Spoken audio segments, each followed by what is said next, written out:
Warning, the Stone Age Gamer includes a lot of bad language. Cover your mother***ing ears.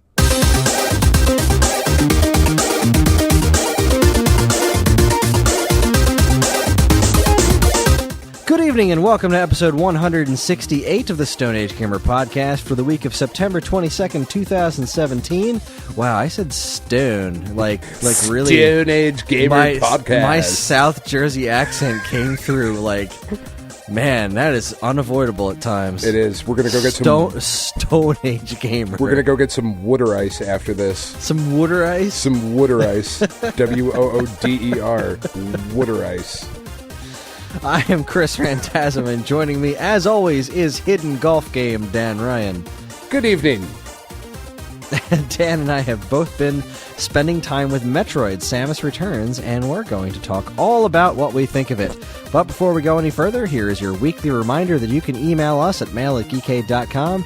Just include the word Stone Age Gamer in the subject line. You can let us know what you think of our show, what topics you would like us to discuss in the future, or just say hello, because we always want to hear from you, the listener. Dan, Hidden Golf Game. Did you hear about this? I did not hear about the Hidden Golf Game on the Switch. All right, so as people discovered a few months ago that there was an NES emulator built into the Switch. Right, that we knew about. Yeah, nobody knew what it was for, but it was there. So then they found a file marked FLOG, and it was the NES game Golf. Sure. And Backwards. okay, so Golf is in everyone's Switch.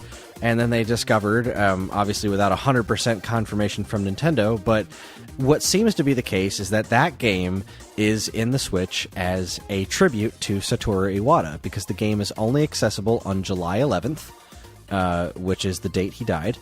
And you access the game by taking the Joy-Con off, and when you're on the home menu, you pick up your hands and do the Nintendo Direct, like directly to you thing that Satoru Iwata used to do. Yeah. And that motion starts up the game. And Golf was the first game that Satoru Iwata programmed by himself.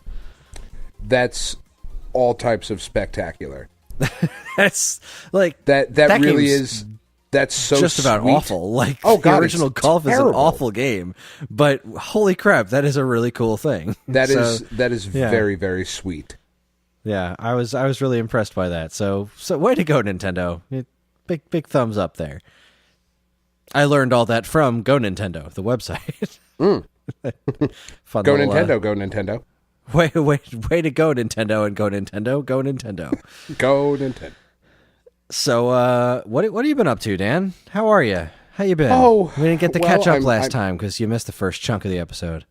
I did. It was a good episode, though. I enjoyed our interview. Yeah, Patrick was a nice guy.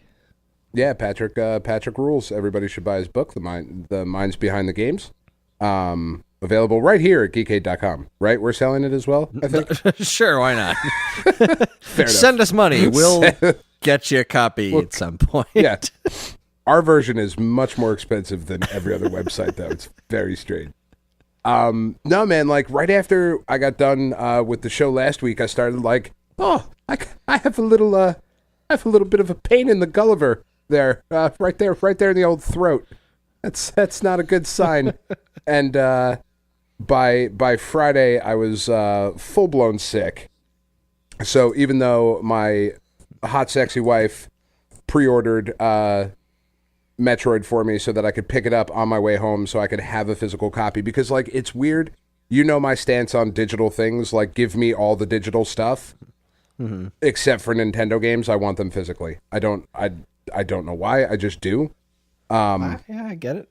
I got mine physically as well. Ordered it from Amazon, so it would come in the mail. Yeah, well, I'll get to that in a minute. I'll get to my story in a minute. I swung into Target and grabbed my copy, and then came home and played for a couple hours, and was like, "All right, I'm too sick. I'm going to bed. This fucking blows. This sucks real bad," and have been sick up until like still today, kind of. You can still kind of hear it. Yeah, it's a little stuffed in the old nose piece. Plus, there's been a lot of stuff going on in Puzzle and Dragons. A lot of stuff to have to clear, and challenges and whatnot, and new descends, and all that good stuff. Can't break the streak. No, I oh God, 787 days today or something like that. Something fucking stupid. It's just I'm really excited to get the. Congratulations. Thank you. I think I'm really excited to get the 1,000-day Tamatra. And then I'm going to sell it right away, so that I don't have a reminder of that shit. So my story of this of ailment last Thursday. Yeah, yours is so much worse, and you did it to yourself. That's right. Last Thursday, I went in to voluntarily get a vasectomy because no more kids. Because we're adults. Because that's over. No more kids. That door is closed. Unfortunately for me, I did it on Thursday and not Friday because Thursday it still left me all to myself on Thursday with no Metroid Samus Returns. So what I did was last week I started a playthrough of AM2R again because I really wanted to play them both back to back. And so Thursday when I got home, I went to sleep and became intimately familiar with a bag of frozen peas, and I played AM2R for hours and really put some serious time into it. I didn't finish it though before Samus Returns came in on Friday, and then I spent most of the day playing that, and been playing it as often as I can since. And it is a very interesting game that Dan and I have lots and lots to say about. Yes, let's jump in. Can I hit you? Do we want to do like overall opinions first? Like, sure. Let's do that. Let's get that out of the way. Okay. Because what's interesting about this is that we cannot talk about Samus Returns without talking about AM2R. Correct. And as far as remakes of Metroid 2 Samus Returns are concerned, the 3DS Metroid Samus Returns is a horrible remake. AM2R is way closer to the source material. Yeah, it's hard to even consider Samus Returns a remake because it's not. It's as a new Metroid game, it is phenomenal. Yeah, it's really, really amazing. But it's so different. The only thing it shares in common with the original game is the setting and the basic idea of you have to fight these different evolutions of Metroids. Right. There is like the map is not even similar. It's just not. There are very, very, very few similarities. There's a couple of like caves you fall down where the structure of the platforms in the caves are the same. Like a couple of those appear in the game. Yeah. The enemies are essentially the same, but they have completely different patterns. It's AM2R attempted to take what Metroid 2 was and apply the zero mission treatment to it and just take that game, apply new things to it and make it and flesh it out. And it was goddamn genius for it. And Samus Returns was just like, nah. We're gonna make a modern. We're gonna see what we can do with a modern 2D Metroid game, and that's what it is. It is, and it's so much more and different than I expected it to be. Because we played the last couple of Metroid games, the last couple of 2D Metroid games, including AM2R and Zero Mission and Fusion, and they've all been this like really kind of direct evolution of Super Metroid. And they never really deviated too far from what those games could do, the power sets that you get.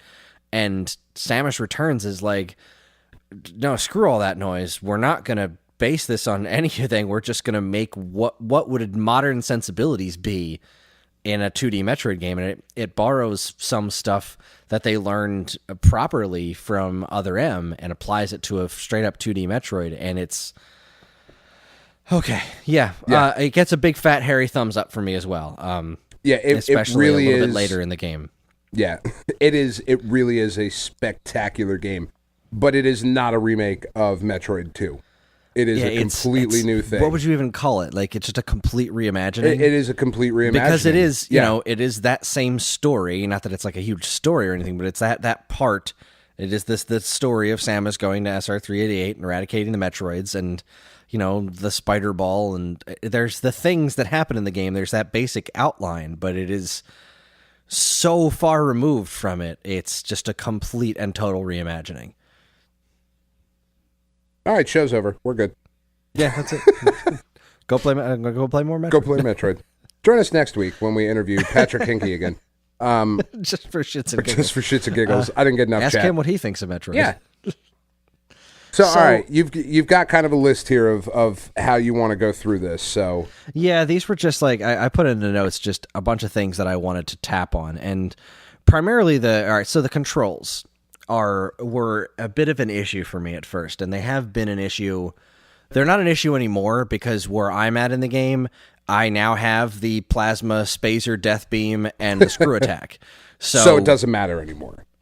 Yeah, like obviously there are still challenges, sure, but I still have to be careful because that is something about this game that's different. Is that every creature in this game is aggressive, and they can all kill you.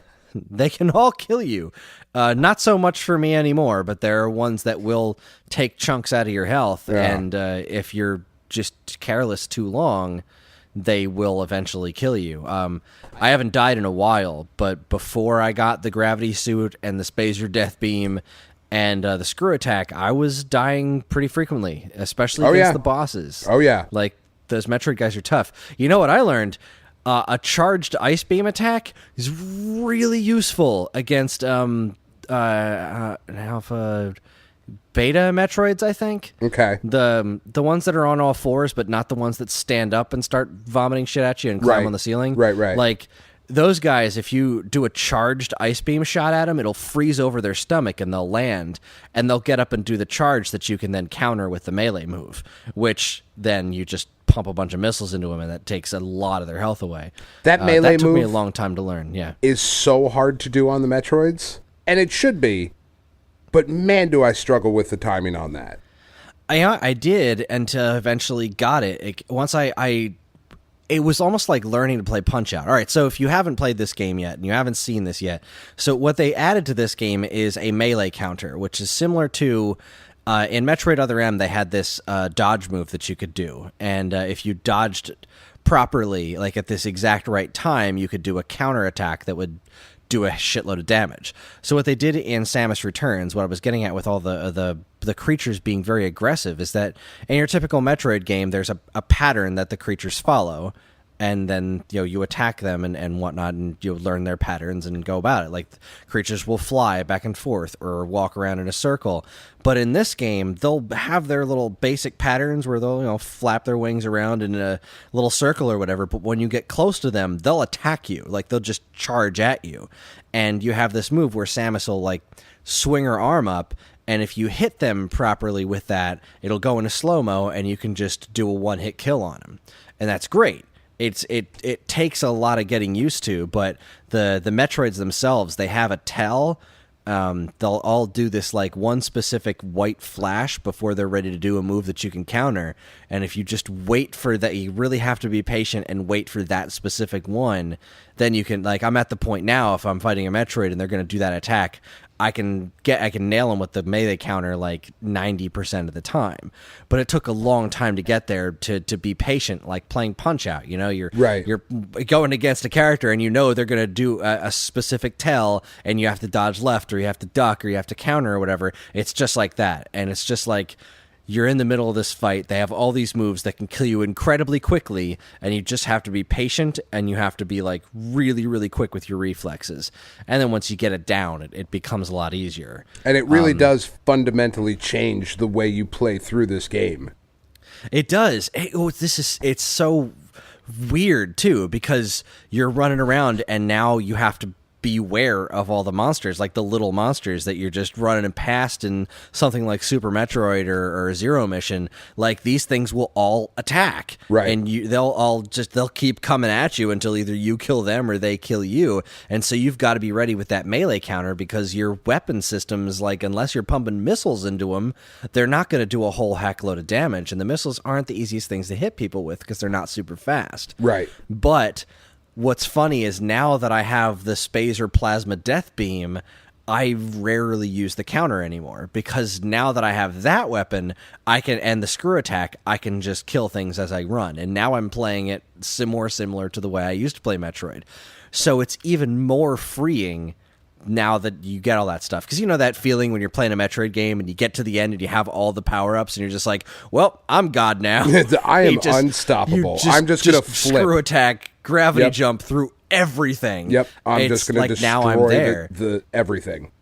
Except even the screw attack isn't invulnerable in this one. Like, there's resistance to it. There are things that'll take multiple hits from the screw attack. So I'll be like jumping through the air and then I'll hit something and I'll bounce off of it. I won't take any damage. I'll be like, excuse you. And I just jump into it again. I think not, sir. Yeah, no. Screw attack. Nothing trumps screw attacks. Screw you, sir. That's the whole point of the name. Yeah, like I haven't gotten the power bombs yet. Really? That far into it? Yeah, I still haven't gotten the power bombs. So there's all these places on the map that I keep marking with these yellow markers. Be like, well, got to come back with a power bomb for that. Right. So I'm curious where that's going to be. And another thing that I'm finding immensely interesting, and I know this because of Metroid 2, and I can't say that I know this, but right. I know what these mean in Metroid 2. In Metroid 2, at the end of the game, you save the baby Metroid, and on your way out, the baby Metroid eats through these walls that are all made of these little diamonds. I am encountering these walls with items hidden behind them everywhere. Yeah. Am I going to go through this whole game with the Metroid as my little companion? I don't know. Like, am I going to be able to hang on to that thing, and then, or are they going to give me an item that's going to kill that stuff? Because that seems awfully intentionally like that's the stuff the Metroid gets you through in the original game. And it's everywhere. I know, it's all over the place. And if I can run through the whole world and have like this little baby Metroid hanging out with me, that's going to be so awesome. I have my fingers crossed that that's the case because I really want it to be true. Maybe that's like a new game plus mode. Maybe, or something because like that. You at the end of the original game, you get the baby Metroid and you come out on the other side of your ship all the way at the beginning after you go through the caves. But I went through to the other side once I got the gravity jump and the screw attack and whatnot back in the beginning, and there's like this other shit over there. So I don't know if you're going to come back over from that side after you beat the queen in this game, or if you're just going to have to go back through some other tunnels and have the option to just go F with the game with the baby Metroid, because that would be absolutely that would be very awesome. Cool. I would have to imagine there's more to it, though, too. Very similar to how in Zero Mission, like, you got to a point and you're like, oh, I'm going to go up here now. What the fuck is up here now? There's stuff. Oh, yeah. There's new stuff, and I don't have whole my Zero suit, Mission at the end, yeah. Like, what is that? Like, yeah. So you're about 60% of the way through the game, right? Well, I've covered my item rate is that. That's what the item rate is 50. I'm 9.5 hours in, 58.7%, which I'm assuming is the item rate. So I think I'm closer to, according to my counter, I have 5 Metroids left, and I'm pretty sure that's not going to be the case because in the original game that number shoots up towards the end too. Right. Yeah, because but I feel like I'm getting close. I am only 4.5 hours into the game and only 16% of the way through with 26 Metroids left because, again, sick. Yeah. Just couldn't. But, like, so what's interesting, I think, about the counter move, I think this will kind of dovetail into the next little bit, is the fact that you cannot control it with the D-pad, which I don't like. That is the only complaint I have about this game. Now, for anybody, again, who hasn't played this, in this game, you, by holding the L trigger on the 3DS, or the new 3DS, or the new 2 3DS, or the 3DDS, well, how many, did I get them all? 32DS. The 32X Lite, DDS. XL. XLI. 7. Turbo Championship Edition. Turbo Championship Edition. On all the different versions, if you hold the L trigger, Samus freezes in place, and you have complete 360 range of motion with your gun arm, which creates kind of some silly looking like character work where she's like frozen in place but like shooting behind her. It's just kind of funny looking. But to do that, in order to achieve that freedom of motion, you control Samus completely with the analog nub, which is not a great controls, like, it's not a great It's analog not nub. ideal for a 2D game, no matter how you slice it. Right. And that the analog nub on this in particular isn't great.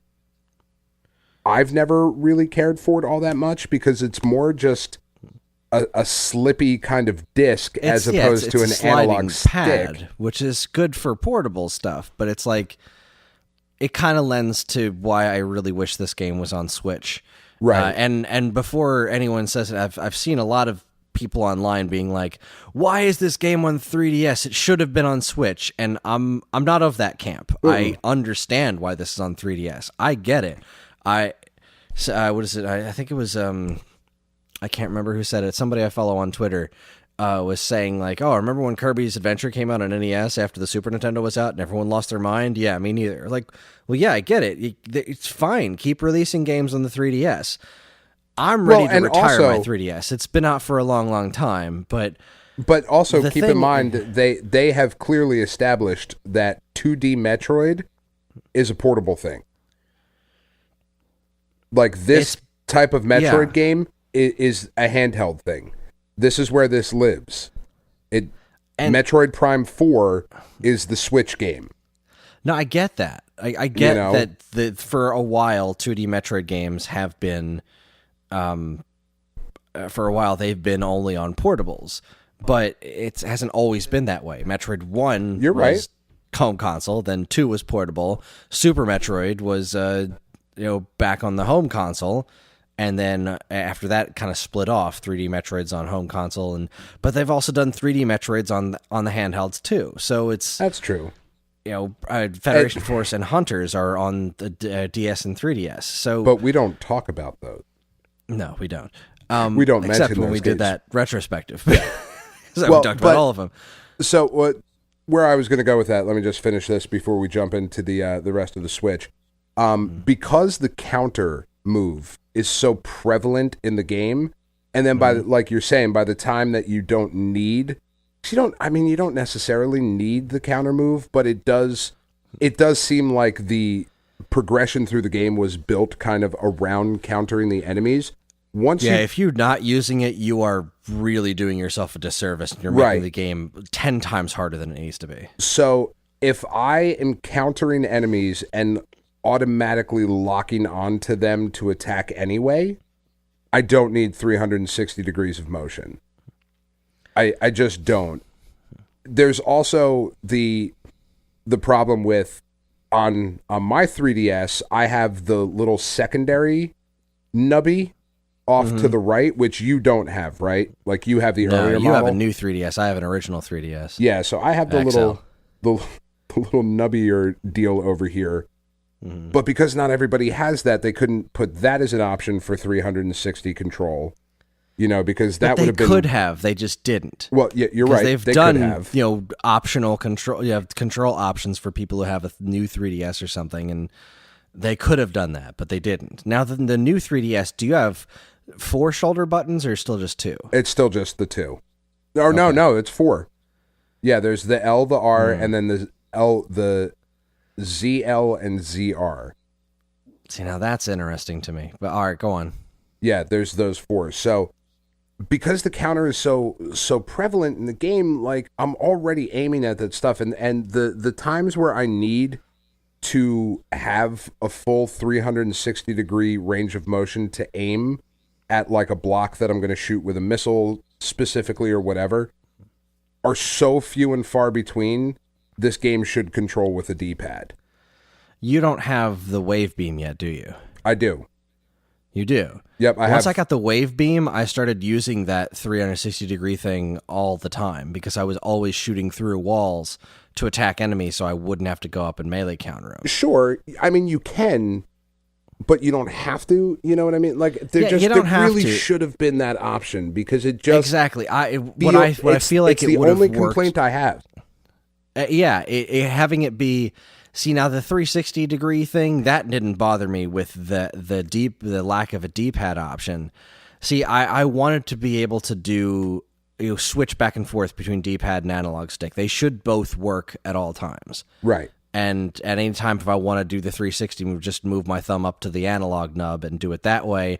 And then for regular movement, do the D-pad. Because, and this specifically happened with a lot of the Metroid battles, is I want that precise control of a D-pad for, tapping it to do a quick step that you can't really pull off when you're sliding the analog nub, because there's so much give to just make Samus move like a tiny step, or to jump in the air and tap down twice to do the morph ball in midair and then catch onto something by holding the L trigger with the spider ball in midair. Like, these are tricks I used to be able to do in Return of Samus. And now if I want to do impossible.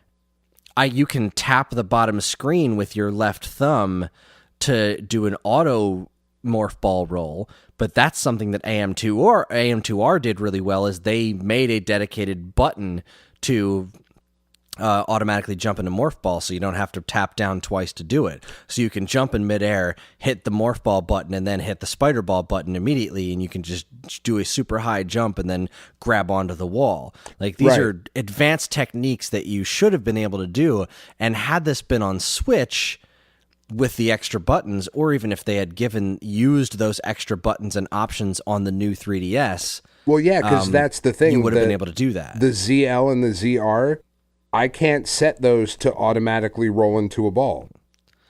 And that's ridiculous. And I should be able to.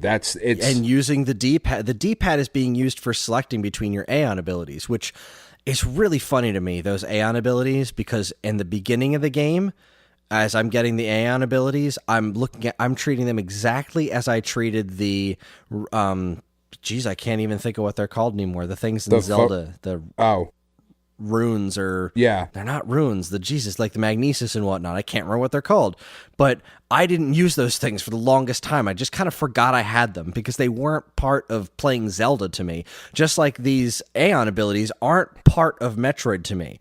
And then at some point, like halfway through the game, I'm like, these are indispensable. I should have been using this shit the whole time. Oh yeah, I use them. Mapping ability, oh my god, that's so great. And the gun I just got thing. the gun. Oh man, the gun is, because you're gonna start coming across lots of enemies you literally can't beat without that. Like, they will not die unless you're hitting them with that. Yeah,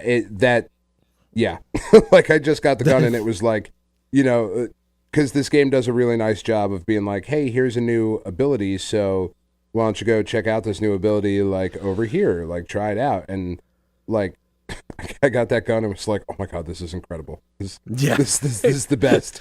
I love everything about this. And that's another great use of the 360 degrees, is when you get the swarms of bats coming at you, or you're underwater and you get the swarms of fish, and you're just like, cool, I'll plant myself here, turn on the crazy death beam, and just go mow them all down. That's just wonderful. It really is, but I should be able to control it with the D-pad. Should be able to control it with the D-pad. You should be able to do both analog and D-pad at all times. That's how you make this all things to all people, because controlling a platformer consistently with an analog stick is just not a good plan. It's just not. And the Aeon abilities could have been done with those could have been on the touchscreen, just like they could have been switching like between the grapple beam and the ice beam and the fucking pulse beam or wave beam. Like, they could have been down there, or they could have been start and select, because start and select do the exact same thing in this game. Yeah. Like, there could have been any ways number to do of ways to do that didn't incorporate the D-pad, so that you could have used both options to control Samus, because she doesn't have analog movement. The only analog movement is the 360 degree aiming. So that's kind of a complaint for me, but it kind of brings me to a thing that I realized when I was thinking about talking about this episode, is that every single portable Metroid has been hindered by the fact that they were on portable systems. Every single one of them. Yeah. The last completely unencumbered 2D Metroid game was Super Metroid, which is one of the best games anyone has ever made. Mm-hmm. Super Metroid is still a damn near flawless experience, and that was a full-blown home console Metroid game. and that was unencumbered in any way, shape, or form. The controller had all the buttons you would need to do all the things that Samus needs to do. And Metroid 2 was not really held back, but kind of, by the fact that it was on the Game Boy. There was no color. So all the environments looked the same. It was hindered by the fact that it was on the Game Boy, tiny screen, so you have this big character, but then your draw distance is terrible. So there's Metroid 2. Metroid Fusion. Again, you've got all these abilities and whatnot, but Super Metroid, the speed booster, was a button that you pressed to run, or you could walk.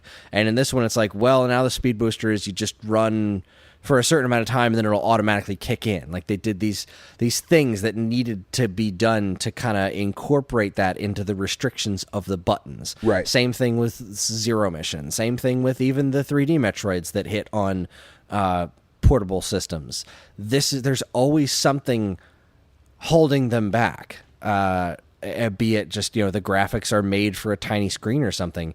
Now, when I look at this game, what's holding it back is, obviously, I'm looking at the art direction, which is outstanding on this, but there's all these low resolution textures all over everything. Right. And it does look I can't really not good in see 3D, this. though. It does look really good in 3D, really but good in 3D. I can't play it for more than a couple of minutes. It just gives me a headache. So, if this game was on Switch, I'd be able to play it on my TV, because that's what I want to do with this game. I want to sit on my couch and I want to play this awesome, gorgeous game on my television. And I want to play it on a controller that's not going to be limited. So you can do all these things in this game, but you're switching between weapons by tapping icons on the touchscreen, and that kind of stuff should be applied to a right analog stick or something like it was in Metroid Prime. There's so much stuff that they're cramming onto the 3DS, and there just aren't enough buttons to elegantly pull it off. Well, and what's unfortunate about it is that on my 3DS, on the new 3DS, there are enough buttons. Yeah, there are. You could actually do all of it on your 3DS, and but unfortunately you can't. Right, because that sentence is preceded by the sentence by the words on my 3DS, because the market is so fractured, and I think they knew that going in. I mean, there's still only a handful of games that only work on the new 3DS. Yeah. Like Xenoblade, the portable one, I think was only new 3DS. Binding of Isaac. The Super Nintendo Virtual Console things for some fucking reason. Which is weird, but whatever. And maybe it has to do with the processor, the extra shoulder buttons probably, but I mean, even then it's a little straight. But there's very, very few games that you can only play on the new 3DS, and it really makes you wonder why they even bothered. But there are games that take advantage of the new 3DS. Sure. And the second analog stick that's built into the new 3DS and the extra processing power. And they still are functional on a regular 3DS. I wouldn't have a problem with this if those things were available to me in the new 3DS, then I wouldn't be as pissed that this game isn't on Switch. Right. And again, I get why this game is on 3DS. It makes sense. This is releasing a 2D Metroid game after the last two Metroid games did not perform very well. I get it. This is not a franchise that Nintendo wants to risk a whole lot on, but it's such a good game, and it would look so good, and it would fill a void on the Switch.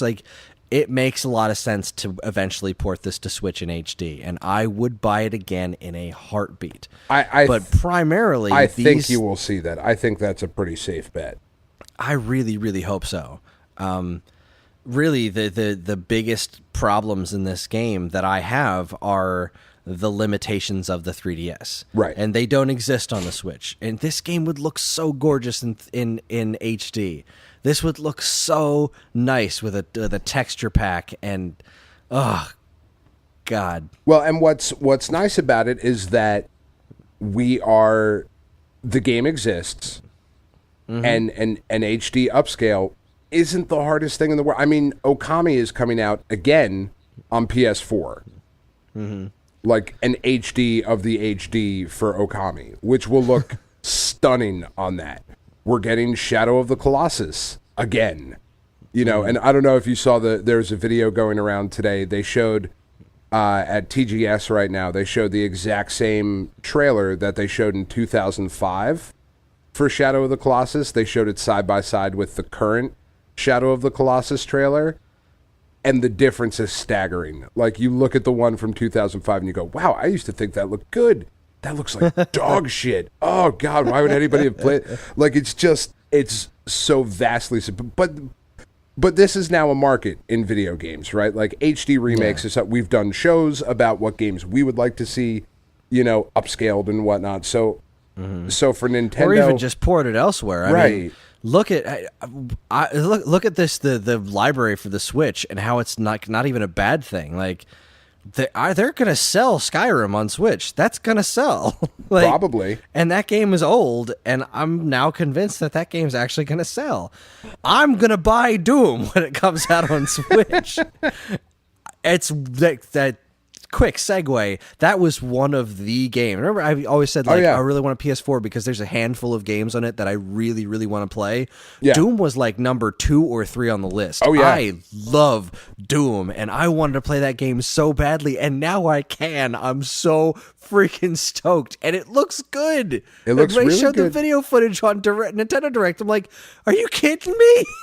Well, cannot wait to play that. As a Nintendo only console owner, you finally have a system now that is current gen.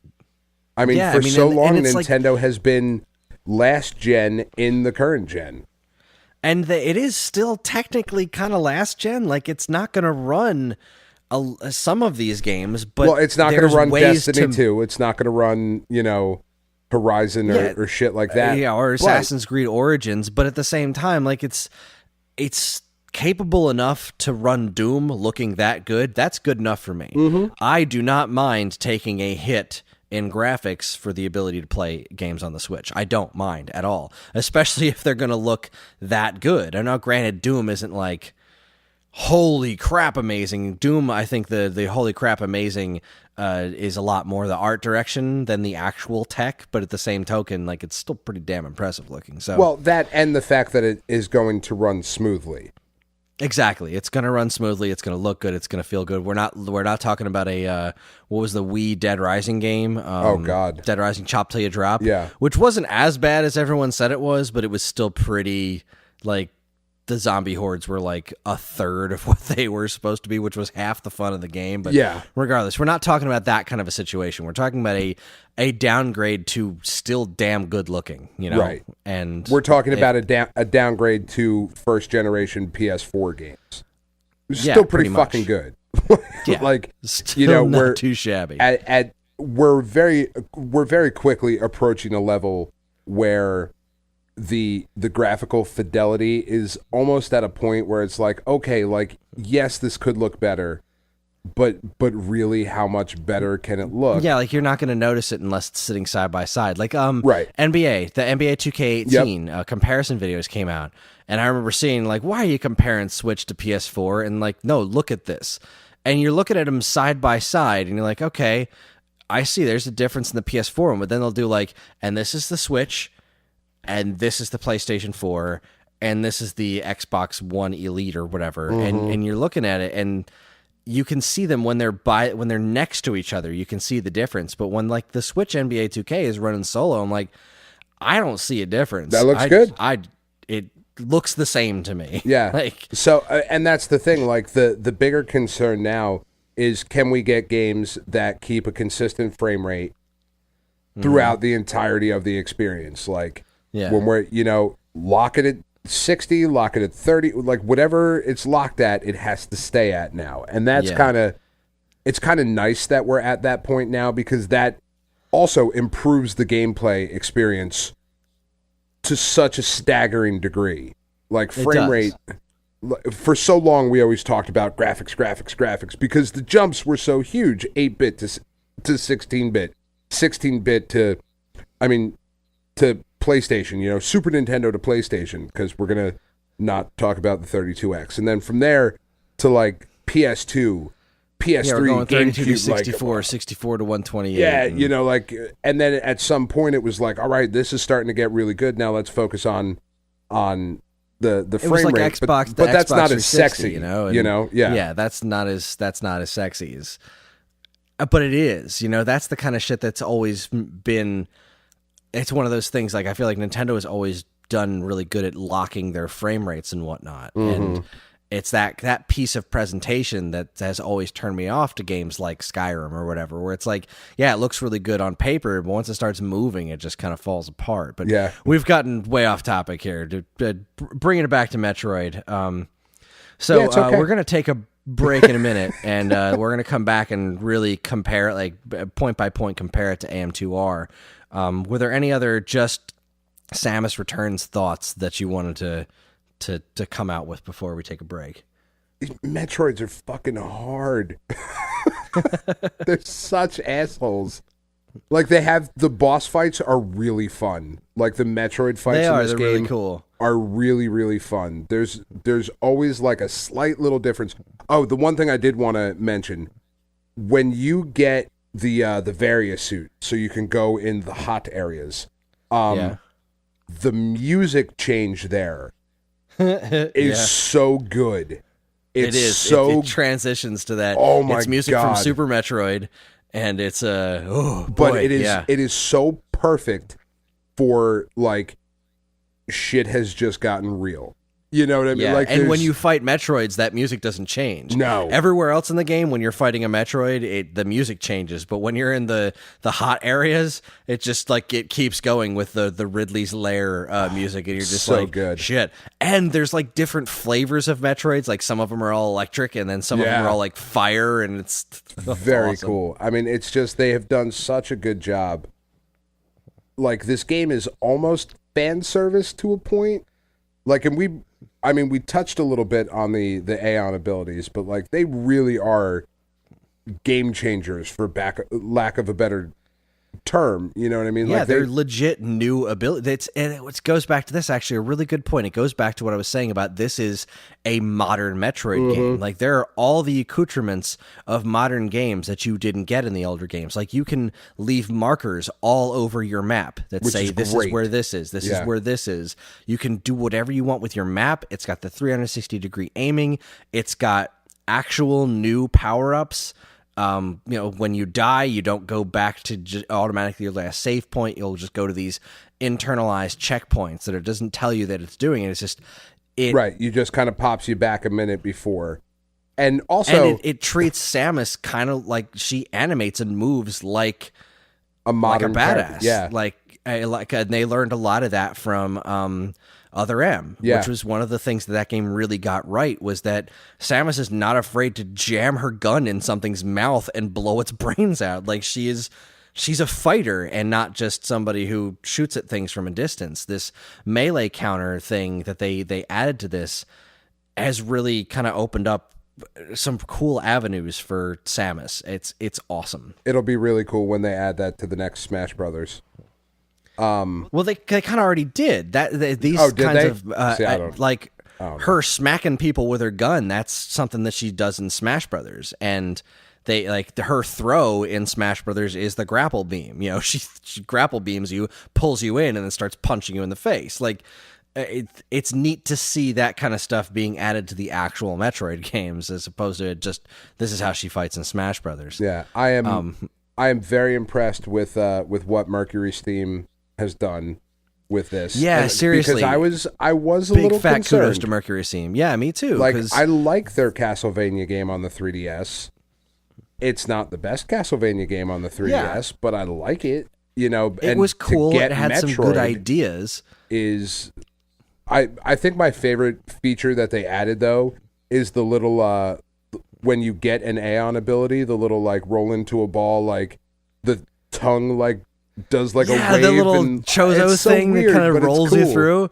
It's awesome. I like it a lot. I don't know why, but she just like she comes out in superhero stance and it's real badass and yeah, it's good. Good. Yeah, Mercury Steam, they did a couple of interviews before this came out and said that they were a better developer from having worked with Nintendo on this game. and like they learned a ton, and I see that because you can see the DNA of the Lords of Shadow. Was it Mirror of Fate, I think was the name of the 3DS game?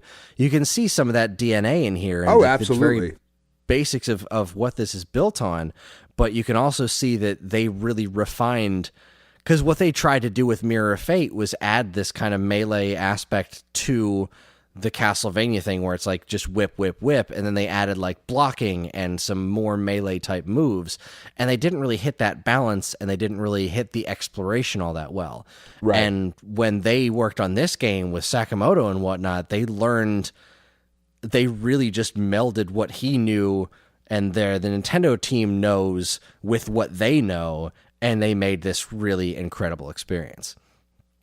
The last thing I wanted to say about it is the use of the grapple beam in this game is phenomenal. It is, I don't know how much you've used yours yet. I just got it there's 15 minutes ago in game. The things that you do with the grapple beam in this are just like, there will be blocks that you have to break with your grapple beam. You have to get to another side, you shoot it, hold the button down, hold back on the analog stick, and Samus will pull it and then break the brick.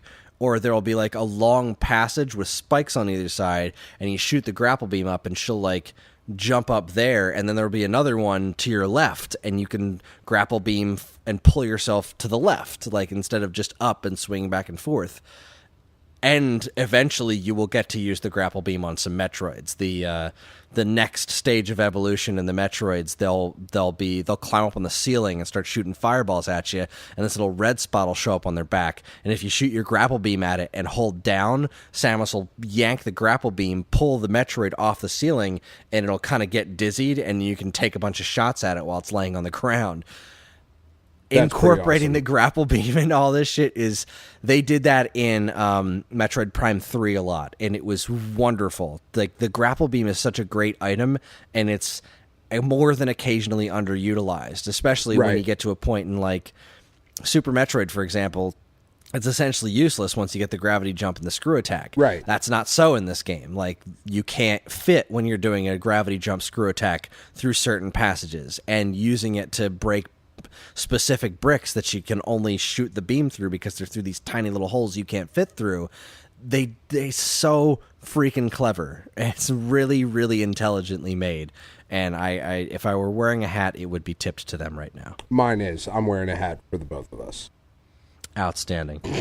All right, we're going to take ourselves a quick break, and when we come back, we're going to do a direct comparison to AM2R, to an extent the original Metroid 2 and Metroid Samus Returns, and see what we like better, what we don't, and have a fun conversation. You're listening to the Stone Age Gamer podcast from Geekade.com. Stick around.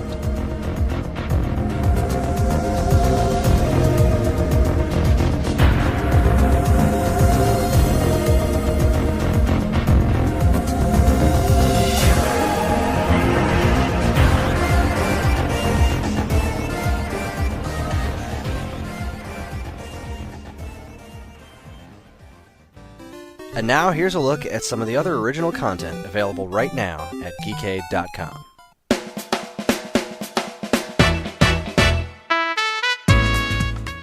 First up, there's a new episode of Geekade's comic book podcast, Non-Stop Comic Shop in Town, and this time the guys are talking all about Marvel's Elektra.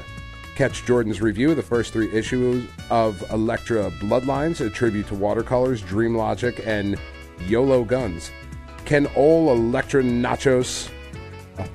I like Elektra Nachos. Can all Electric Nachos and her new friend 1920s flapper Harley Quinn-esque Cape Crow, who is neither a bird nor a wide mountainous peninsula, from the jaws of Cannibal Mega Man? Plus, what about the Defenders? What about the awful Jennifer Garner movie? What about the children? Don't miss Nonstop Comic Shop, Episode 5, Sigh. Ha, see what you did there. Of Relief. Yeah, it makes me laugh every time I see it. Well done, Jordan. It's pretty funny. That episode title is spot on. Then, 2015 Super Mario Maker was a heck of a game. Tons of gamers created tons of levels, invented tons of new ways to play Mario, and most importantly, had tons of fun. Whether they noticed it or not, they were doing all this to an incredible soundtrack. Well, I noticed, and I made it the focus of the latest episode of the Wave Back Music Podcast. Join me and Ring the Bell's Matt Ramo as we listen to some fantastic mashups of songs from this amazing Wii U game in Wave Back episode 44, Super Mario Maker. If you listened to our Mega Man episode a little bit ago, I'm still in flux on what I am or aren't doing, but as of right now, I did a solo, just regular Wave Back episode with Matt Ramo, and it went great. So if you liked our Mega Man 2 episode, look up the Wave Back Music Podcast and give it a listen. It's just music episodes. It's what I do. And Matt needs more friends. He does. He's a good guy. He does. Finally, Squeenix, that's Square Enix, is remaking the Super Nintendo classic Secret of Mana. Everybody loves Secret of Mana, including Geek Age Jonathan Fugger. So much so, in fact... Fugger. I know. I'm always going to say Fugger, though, because it makes me laugh. It's like I'm saying fucker, but I'm not. So much so, in fact, that he decided to make a list of all the stuff he hopes gets addressed and decidedly not addressed in the upcoming revamp. Read all about it in Geekade Top 10 Hopes for the Secret of Mana remake. You can catch all this great stuff plus tons of other articles, videos, podcasts, and more right now at geekade.com.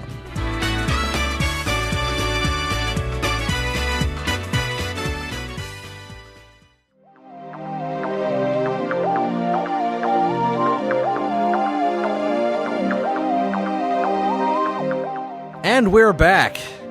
Let's talk about. Let's compare pretty directly. What do we like better, AM2R or Samus Returns on specific aspects?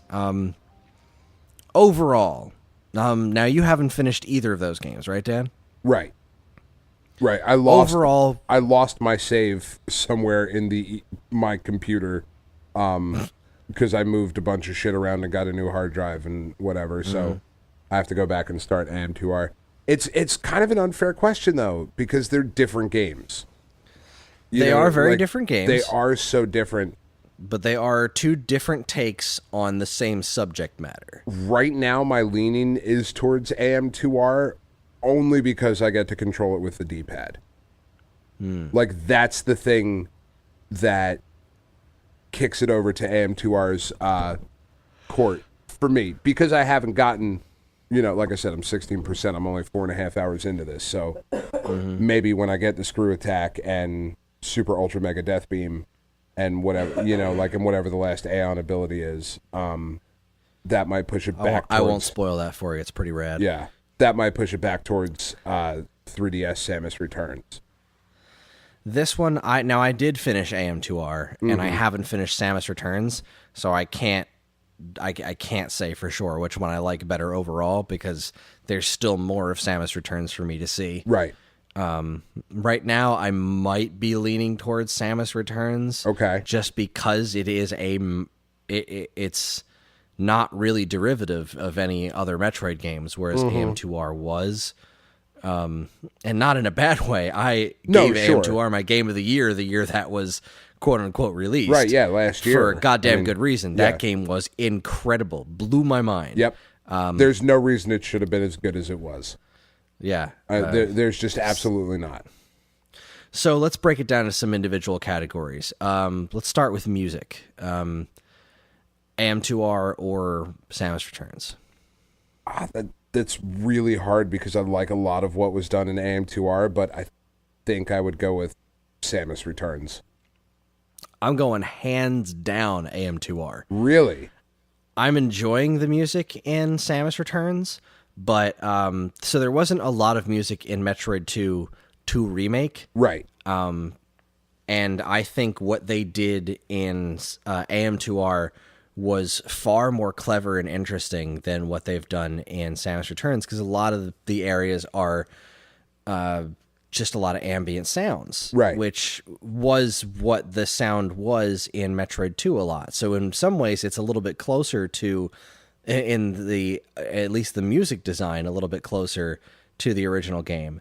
But if I'm comparing like the individual songs, like what they did with them, like the Surface of SR388 song is is leagues better in AM2R than it is in Samus Returns. Now, the Samus Returns one is great. It is outstanding, but it's very abrasive, and it's a very badass sounding song, and it sets the tone for how this game is a much more action oriented game than your typical Metroid game, where the creatures are more passive. And in this game, it's just like that really, really, very, very abrasive. That is really, really loud when it eventually comes in this game, and it's awesome. You feel very badass when you're playing it. But the mood what they did with that song in AM2R, the setting that very Metroid Prime-ish kind of mood, the instrumentation of it, everything about it is astonishing. There's another main tune that played a lot in Metroid 2 that's like, it's really, really, it's just kind of all over the place. It's not really much of a song, but it's got pieces of a song to it. Right. And what they did with Samus Returns is they kind of added those notes playing very lightly in the background of a bunch of ambient noise. And in AM2R, they took that and turned it into a song. Right. That is freaking fantastic. Without question, the AM2R soundtrack is staggering. Yes, Dr. M64 did such an incredible job. I'm pretty sure that's who did the soundtrack of AM2R. Right. If I'm wrong, somebody please shoot me in the face. Somebody please give me another vasectomy. Yeah, somebody give me another. Please, no. AM2R. Yeah, Dr. M64 is who I have listed as the musician who did the composer for that stuff.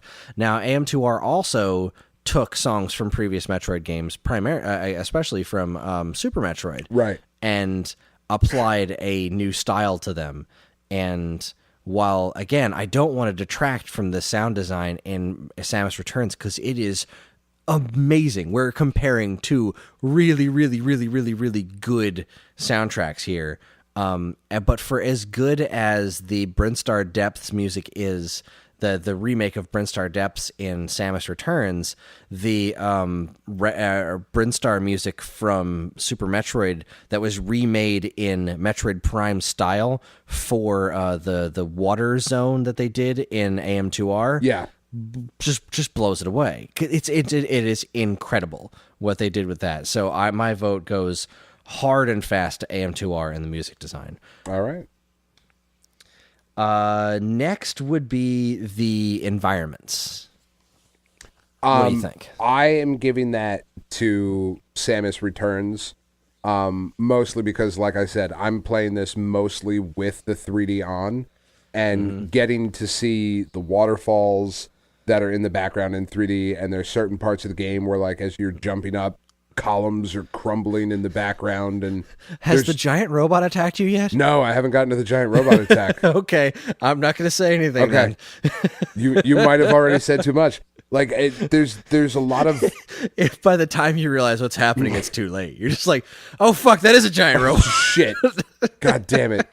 Like there's a lot of really interesting things happening in the backgrounds of this. Like this to me feels like the most alive a planet has been in Metroid, especially a 2D Metroid. Yeah, like it's as alive as Talon 4 was in Metroid Prime, if not more so, because it functions in this. I agree with you 100%. I'm not to take away from some of the stuff they did with AM2R, but you're even with the 3D off, you're running through these gorgeous dioramas.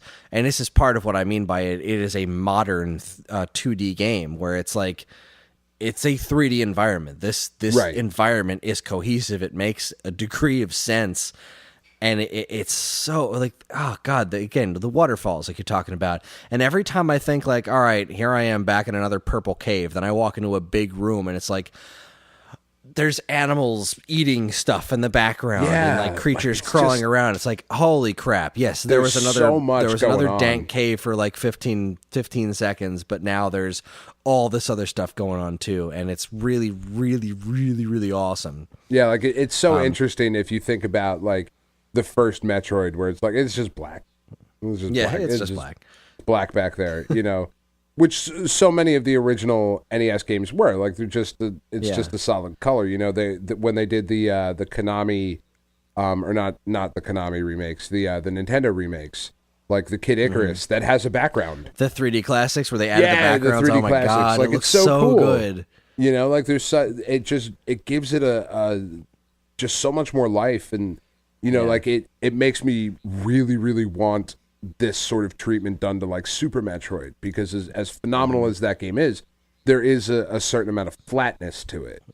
Because like the 2.5D thing that we're talking about here really was not a thing then. They weren't pushing polygons on the Super Nintendo, and even when they were like Star Fox, right? Like which wasn't good. Seeing a real modern take on this kind of environment, and seeing Samus run around in this kind of environment in a really good game. Because the other thing about like the Metroid Prime games is that they're all done from that first person perspective, which is super awesome. But at the same time, you don't get to see Samus being a badass while you're playing. Right. And Other M, for all the stuff that it did right, it did way more stuff wrong, including the fact that, again, the game takes place entirely on a spaceship, just like Fusion. So the kinds of environments you're going through are relatively limited. Right. And this is not, this isn't to take away from AM2R. I mean, what they accomplished with the size of their team, which I think at the end there's like 4 people that worked on it. You know what I mean? This is a full development studio, Mercury Steam, with the input of Nintendo and Sakamoto. This better win on this sort of thing. You know what I mean? And what they did in AM2R was good. Like there's some interesting things going on. Now I will say that in the creativity of that, AM2R does win. Oh, because sure. What AM2R did was, see, now what we've talked about here is like what this game just kind of threw the whole thing out and rebuilt from scratch. What AM2R did was they added lore and reasons to the things that were in Metroid 2 to begin with. Right. And that is, I would almost call it a different category than just the environments themselves, because they made this planet so interestingly cohesive. Right. That it was mind-blowing. Like in Metroid 2, you get to these areas where there's like these big pipes that you can roll down, and they turned that into a water treatment facility for SR388, and they added all these crazy puzzles where you jump into these things as the morph ball and you shoot out these water pipes or whatever. That shit was incredible. They handled the crew that came beforehand, the science team that came out beforehand. They handled that incredibly well in AM2R. In Samus Returns, they're just dead pretty much right in the beginning. You walk through and there's all their bodies like all over the place. And that's freaking cool. But you actually encounter the last remaining people on that team in AM2R. You go to this out-of-the-way place and you find that science team and they're fighting against a Metroid and they all die in front of you. Right. And then you have to kill that Metroid. And it's like, that was amazing. The scanning that they did in AM2R, where you would walk into a zone, like a new area, and it would say scanning environment, like Samus is using her scan visor, but you're still just playing the game, and you have the option to pause the game and read the lore of that entire area. That is genius and should have been in this. Like, they should have ripped that off wholesale from AM2R and put that in this game, because the scan visor was one of the most interesting things they added to Metroid through the Prime series. And they even attempted to incorporate it to an extent in Other M and failed miserably. That's how you do scan visor in a 2D Metroid game.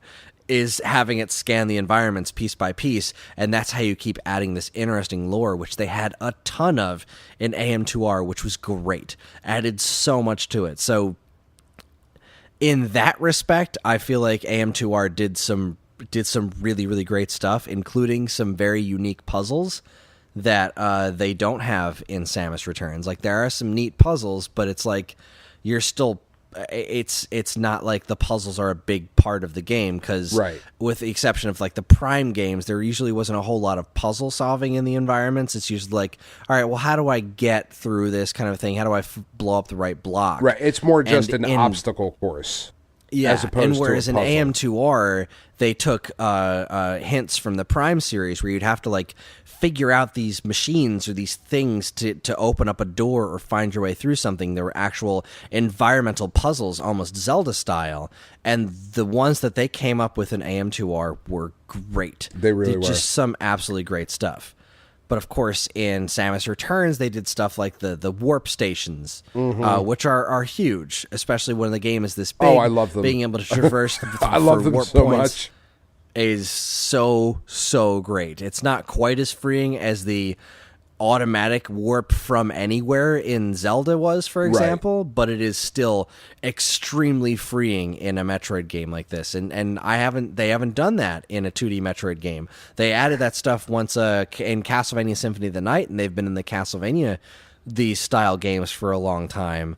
But seeing it finally land in Metroid was really great. Well, it just makes so much sense in a portable game of, with the mindset that I have a limited amount of time. It is a portable title, so I'm on the bus playing this, or I'm on a train, or like I'm just in the bathroom, or whatever. And it is even if it's I'm not doing. portable, Yeah. just that there is so much. I just need to get back over There's so here. much area to traverse in Yeah. this game, and like when I'm going back, like after I got the screw attack and the death beam and everything, I started going back to all the old environments to grab as many missile tanks and whatnot as I could, just to explore and see what else is there. Right. And then I'm going to do that again after I get all the rest of the power ups to try to get to 100% completion.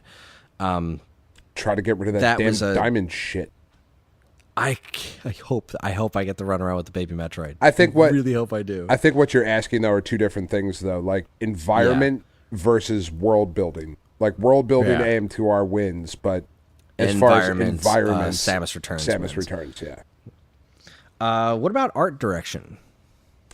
I think I like Samus Returns more. I think. Me too. I don't know. I have to wait and see as I get through more of it.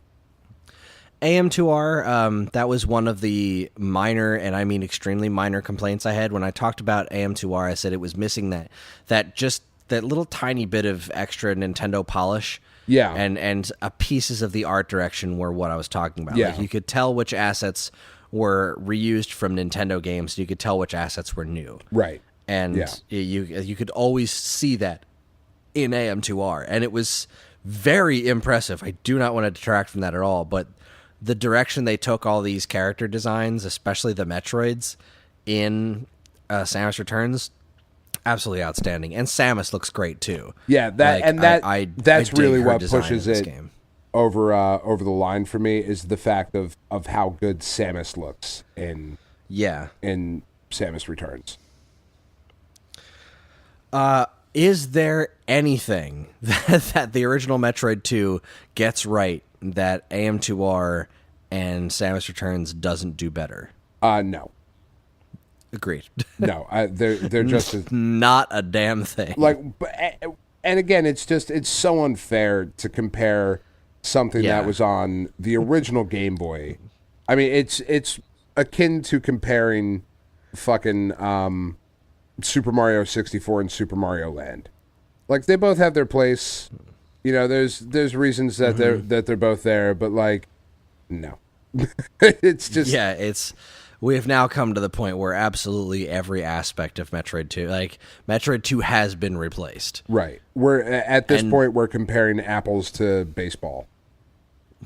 Yeah. You know what I mean? Like it's just not even the same thing. Yeah, it's not even the same animal anymore.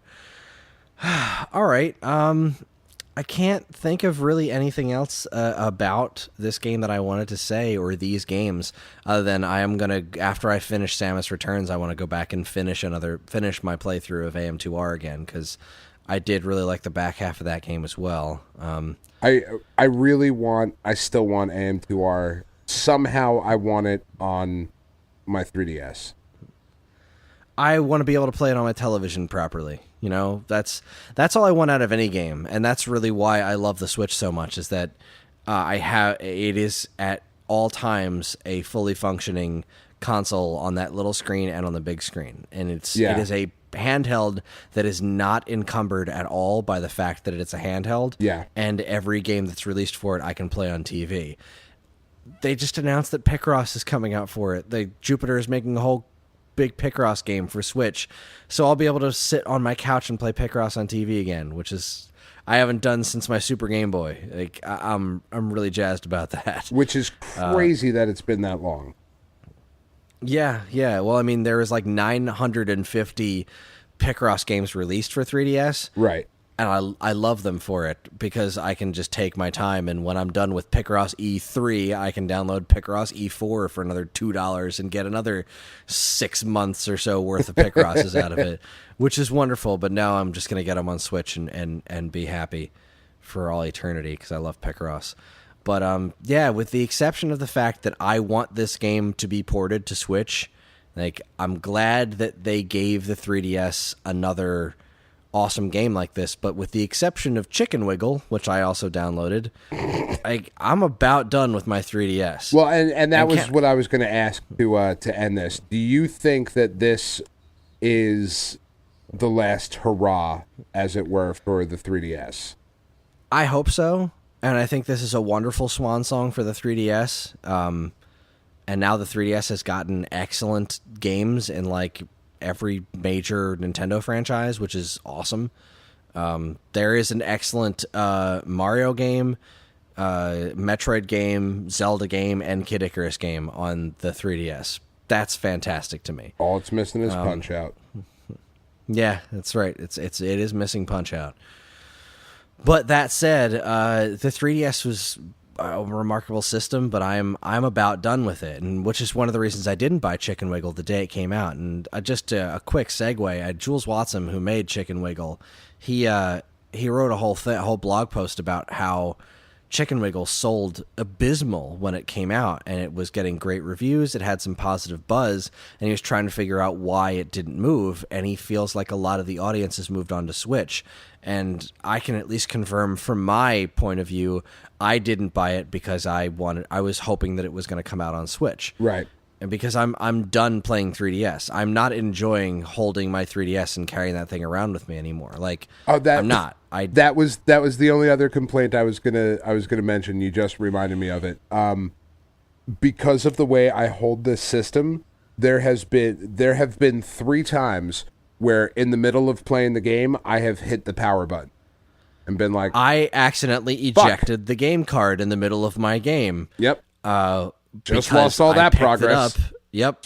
I picked it up, and I pick it up from the middle, and the Switch doesn't have that problem. There's a cover over the cartridge port. Yep. So when you pick it up, you're never going to accidentally eject the cartridge. Nope. I rested on my pinkies. Like my pinkies come down, so it's resting on there. And there's been three times so far where after it had happened after the first time I got the Various suit. Click. Shit. Damn. Gonna go back and get the last 3 things. Son of a mother. Like, it's a horrible place. Why would you put a fucking power button down there? Put it over on the side where it belongs. It's so stupid. So yeah, I am done with the 3DS. Now I did go back and after reading all of Jules Watson's posts and thinking back, like, you know what, Zeo Drifter was outstanding. Mutant Mudds ruled my life. Like, Jules Watson and Chicken Wiggle deserve my support, and he put it on sale, and a bunch of people bought it after it was on sale. I'm really curious if that made it to the point where the game actually became profitable for him. I hope it did, because I played the first level of Chicken Wiggle like in the middle of my Metroid playthrough, because I was like, I can't let this stand. I have to do my part to buy this game. It's just wonderful, and it is as good as I hoped it would be. After I'm done with Metroid, I would love to play Chicken Wiggle, and I'm gonna play as much of it as I can stand to. But I'm so spoiled by the Switch. Like, anytime I'm playing on this little screen, and I have the XL, it's the biggest 3DS screen there is. Right.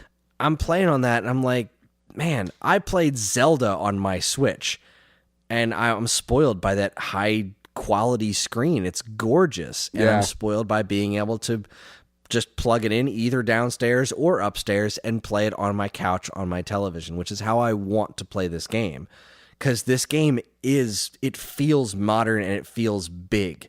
Like, this game feels like it deserves to be on my television, not on this little tiny screen, because the boss battles and the environments are gorgeous. and I'd want to see it blown up on a giant screen, and you just don't get that with the 3DS. You still get that feeling of it being a big thing when you're playing on the Switch screen because it is a big screen for a portable device. But you don't get that with the 3DS, and at least I don't anymore. And so as far as Swan Songs go, let this be it. Like, I know they're releasing other things on 3DS, but none of those other things are things I particularly care for. They have not announced any more games on the 3DS that I'm like, yeah, I'd buy that. Like, I don't care about the top 100 Mario Party thing. I don't care about, I mean, I kind of care about the Mario and Luigi Bowser remake, but not enough. But again, that's a remake. It's not a new experience. Yeah, it's not a whole new experience, with the exception of the Goomba thing, which is what I'm most interested in. But I would be over the moon for that if it was coming out on Switch.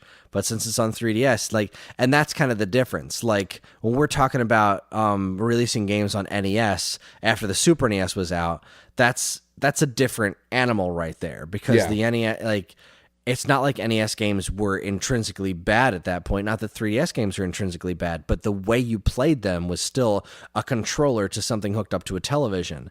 And Switch it plays intrinsically different from a 3DS. Right. I have the option to play on my television. It, goes on and off in sleep modes. It's fast. It's gorgeous. And that's not the case with the 3DS. And there is a big difference between playing something on Switch and 3DS. It could be graphically identical for all I care. It's the experience of playing it on Switch that's different. Like, I don't expect Chicken Wiggle to be this wildly different experience if they poured it over to Switch, but if they did, I would have much preferred to play it there than on 3DS. So, Jules Watson, if you're listening, which you aren't, but you should be. You should be. That's how I feel about the situation. So to answer your question, I hope this is it for 3DS. After this and Chicken Wiggle, I want to retire the thing. All right, then. Sold. Sold. Done. Stamp it. Stamp it. Ship it. I ship it. Put a fucking... I ship it. Whatever that means. I don't know. Still haven't figured that one out. Something about Kids relationships, I think. I know. Yeah. Bastards. Anyway. So, yeah. Fabulous game.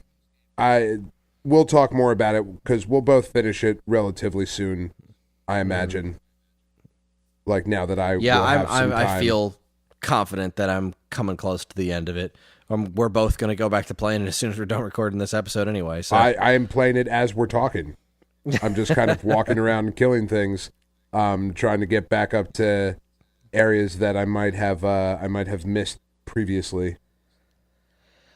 All right, well, that's our show. Join us next week when Dan and I will be once again tackling the 10-20-30, featuring games like Heavenly Sword, Oddworld Abe's Odyssey, Rad Racer, and more.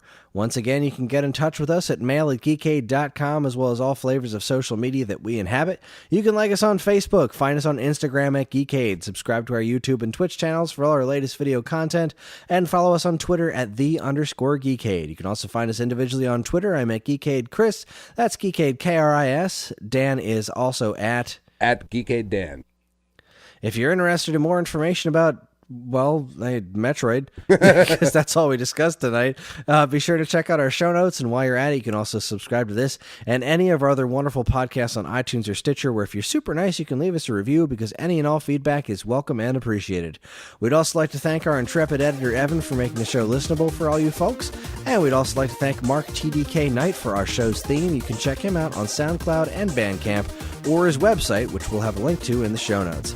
Again, always remember to keep your eyes on Geekade.com for even more fresh original content, where we post something new every single day. We've pulled it off so far this month. Even when I screw it up and don't post things. That's right. And that's it, everybody. On behalf of Dan and myself, keep playing games.